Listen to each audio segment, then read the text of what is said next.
Good morning. We're going to open today's recording with a quote that we have coined. You are never going to change what is in your focus of what isn't. That little quote, we want you to write it down and we want you to apply it to everything in your life.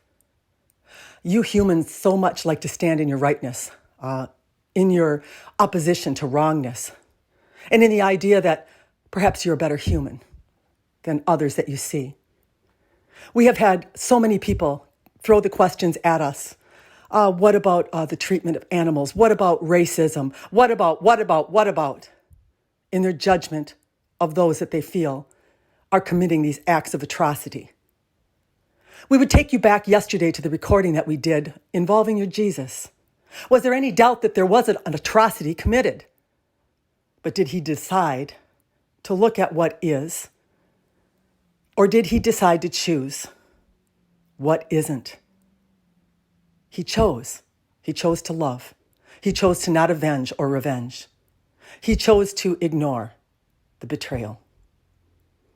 And in this way, he became the emanator of what it is that he wanted to contribute to both himself and to his lineage and all that is in that choosing. Why do you choose something else? We would use the analogy of a dog taking a dump outside. And when he gets done, he scratches and throws the dirt to cover up what it is that he has made the mess on the ground. And why do you do it? You go into justification of the good human you are, and then you cover up your poop. You cover up what isn't within you as you judge another, as you hate another, as you decide that someone else has done something that to you stinks. This is how you hide it, cover it up. We want you to be that change. We don't want you covering it up. We don't want you viewing something and deciding that the other one or the other group or whoever it is in your life, that you are justified in sending out a negative charge of energy, justified because you're covering up or hiding something within yourself. You're never going to attain anything that you want in this fashion or form, ever. You're only going to be the recreator or regurgitator of opposition, of more conflict, of more things to look at that make you feel unpleasant and therefore emanate unpleasantly. And then add to this mass stream of consciousness that others can read about, hear about, and find themselves falling into. Is this what you want to be the producer of, the cause of? This is what being a master is. A master is not being a goody two-shoe. A master is not deciding you got it all figured out and everybody else is crap. That's not mastery.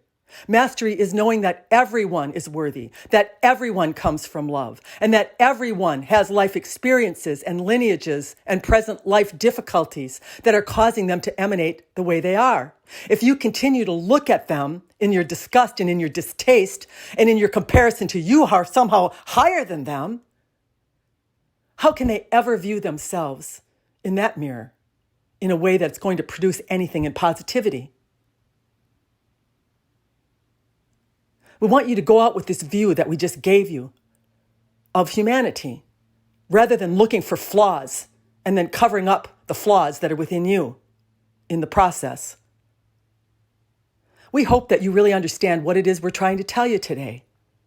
There simply is nothing that is happening that is caused by victimization, that is not being lifted by the experience that is being experienced. But you are the one that's causing the problem as you view it this way. If you would view it in love, if you would view it in the understanding that it has been lifted and that there are great changes that are made in all that is by these experiences that you deem as negative or not good, or people that are negative or not good, that charge of energy has been transmuted, but you're standing in it. You're the one that's recreating it. You're the one that's focused upon the negativity of another in your rightness, in your I'm better than them. Get rid of that idea. You're all experiencers. You all have different lineage. You've all lived different lives. You're all struggling in different ways. Who are you to stand in judgment of another in condemnation of another and the acts that they commit, as you are same when you do it. We want you to get that analogy and laugh to yourself when you move into this justification. We want you to think of that dog humped up taking a dump in the morning and then throwing the dirt over the top of his own mess, because that's what you're doing. Take a look at what is inside you, of what you are emanating, and be accountable for it. Good day.